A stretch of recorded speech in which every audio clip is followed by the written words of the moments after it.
Ladies and gentlemen, imagine booking a room and going to your room, entering your room, you find your room is you are just inside an aquarium. Now, what surrounds you is an aquarium. The walls, you can see fish from outside. You're in a room, you're sleeping. You can see fish. You are in a restaurant, you can see fish from outside. Then they are just, what kind of luxury is that? How do you get into this? Walk with me. I'll give you the story of Intercontinental Shanghai Wonderland. Come with me. So, there's this man by the name Martin Yokma.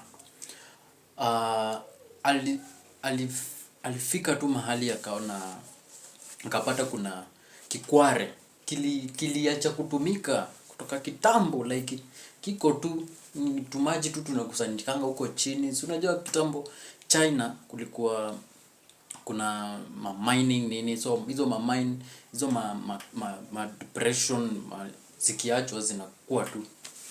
So jamaa, and it was very deep.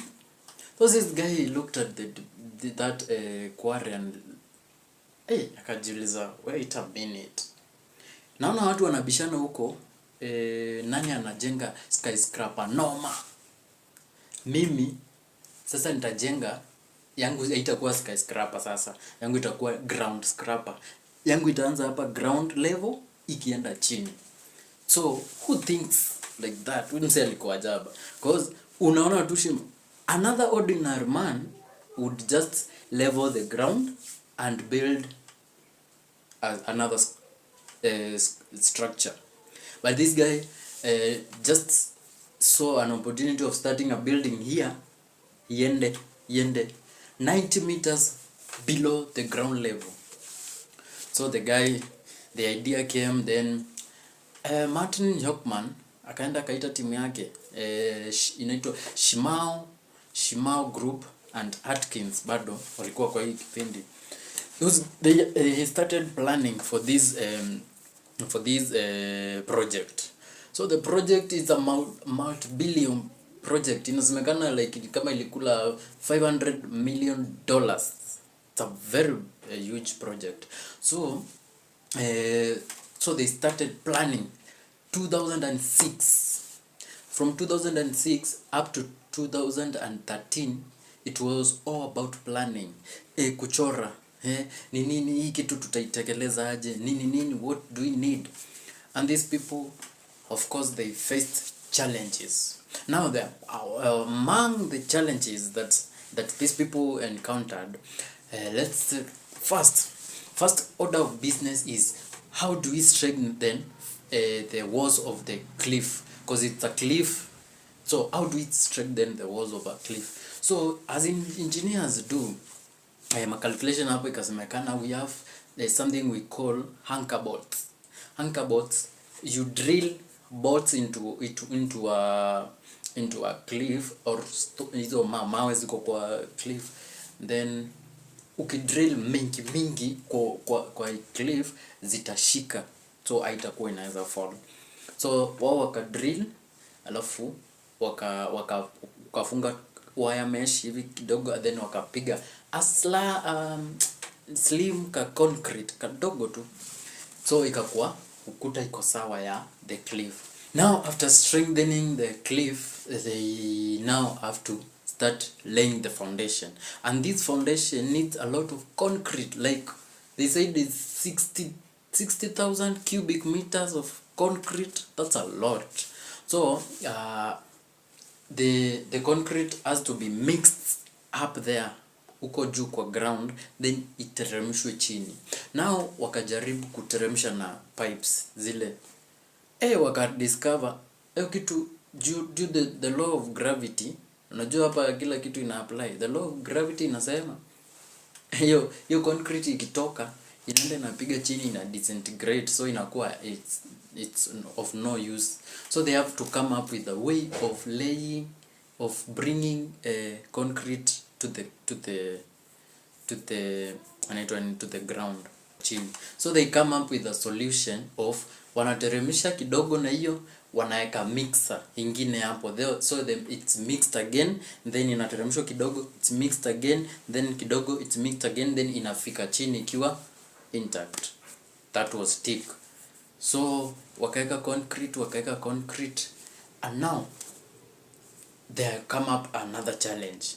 This is the mega structure. We don't take any chances here. Now the mother nature still applies. We have earthquakes, we have heavy wind, we have floods. Now how do we deal with earthquake? So they had to apply a technique called seismic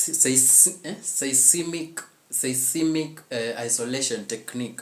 So seismic isolation technique is basically you separate a certain structure from another one with a bearing. So there are things that are called seismic beams ama joints. So unapata building, okay, now for this building, something I've not told you. They structured the building like letter L. For example, this is unaona hii ni nini. So this will be the building. So the building is like letter L, so it will just itajiwekelea hapa juu. So wakieka beam hapa, joint hapa, in case of earthquake itatingika hivi. So the ground will move like naelewa. So it just separates the building and gives it a free nini of kuswing. So that was a brilliant idea. It's called seismic isolation technique, isolating the building from like the two structures. So unapata yes imejiekelea kwa ingine but iko na free fall juu ardhi kitingika, unaona ina oppose the direction. That helped a lot. So hiyo ndio walitry, and juu this building is so big they had to have bearings pale juu, then hapa katikati wakaeka hizo seismic joints ama beams. So now we have dealt with the issue of earthquake, we have dealt with the issue of cliff.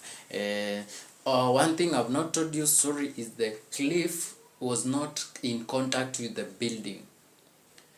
That one helped a lot in terms of earthquakes, because earthquake is the ground that will shake. So if the ground shakes and the building is not attached fully, it has a bearing, so you know it will just oppose the. So brilliant.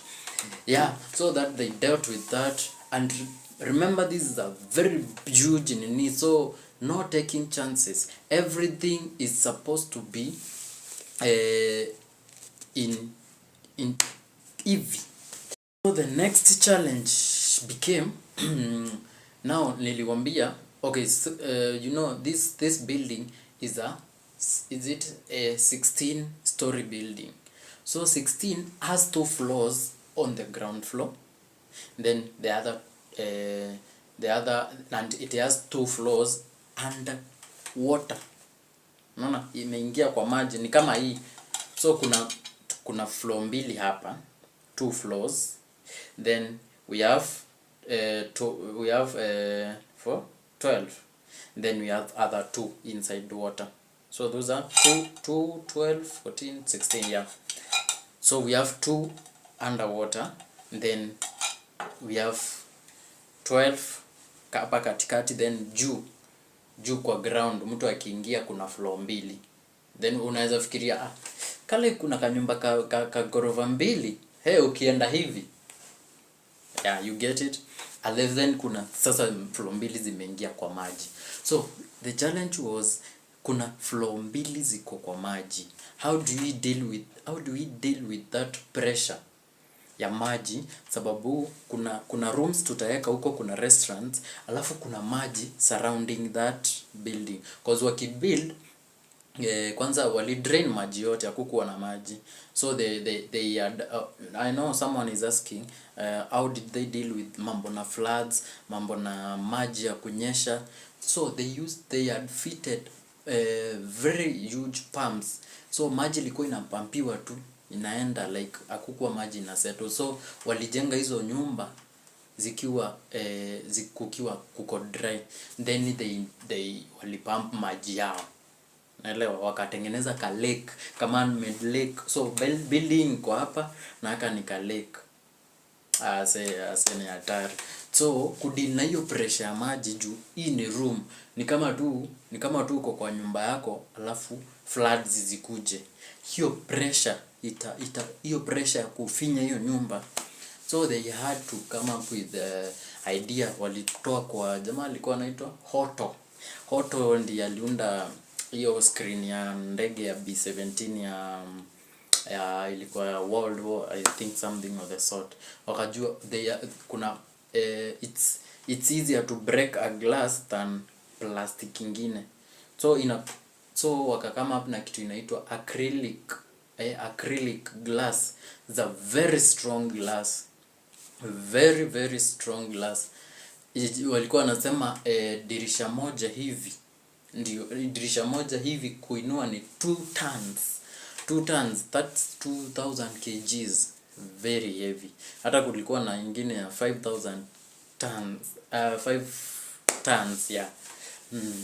So hiyo wakiziba nayo alafu waeke maji na mafish, people can see outside but the fish and the pressure of water cannot affect. That's why mtu anajipata ako kwa room amelala na mafish tu zinatembea hapa, na ako ground floor na kuna floor ingine uko kwa restaurant, unaona tu masamaki zinapita, like what the hell.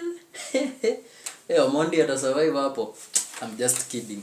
Yeah, because you can see alive fishes ziko alive tu zinapita nini. Yeah, that was so brilliant. Yeah, then they had to build a skywalk, like kuna mahali mnatembea kwa iko kwa cliff bado, but sasa you can stand opposite and view the whole building. So your skywalk wange apply technology ilikuwa inaitwa cantilever theory. Unaona ukiekelea, wanataka hapa ni kwa cliff, tuseme hii ni cliff na wanataka kuwekelea skywalk hapa, so they have to drill some steel metals. So for this they need to be ndio ibebe weight ya watu, so lazima ziingie ndani kabisa, na juu ni kwa cliff, watu hawezi, ni kama siso, watu hawezi inua hizo mawe. Unaona ikiingia hapo hizo mawe, like these people are very very bright. Yeah, the hotel has 336 rooms. Yeah, now 5 restaurants, very very very, yeah, very big hotel, and that idea was very brilliant. Now imagine going to such an hotel, like you are just there as a guest, you watching fish, unakula tu dinner yako. Yeah, but those engineers did a lot of work. Excellent. Salute man. Yeah, we respect you guys. Yeah, so my engineers, kuna engineer venye iliisha alisema, so the hotel was completed, niliwaambia ilianza kuplaniwa 2006, ikaanza kujengwa 2013, so iliisha 2018, and it was officially opened to the public on 20th November 2018. So kuna engineer moja jina yake ni ya Kichina, ni Chong something, alikuwa anasema manze, hiyo ndo kitu ile greatest ashaifanya kwa hii dunia, na anangojea tu first clients wa hiyo hoteli wakiingia hivi, anangojea tu awaone alie, like just alie tu peke yake, like man, yeah, that one is it's a mega structure. That is it's a very unique hotel in the world. Like engineers hapo walikaa wakafikiria, yes, things have been done out there by engineers, but that one, it's a unique one. Yeah, so that's my story for today. Comment, like, share manze, subscribe kwa YouTube pale manze tu. Yeah, pale kama kuna story nimeacha manze, unakaeka hapo kwa comment section. Yeah, tusukume hii mambo man. And that's our story for today about how International Shanghai Wonderland came to be. Yeah. Salute man. See you on the next story.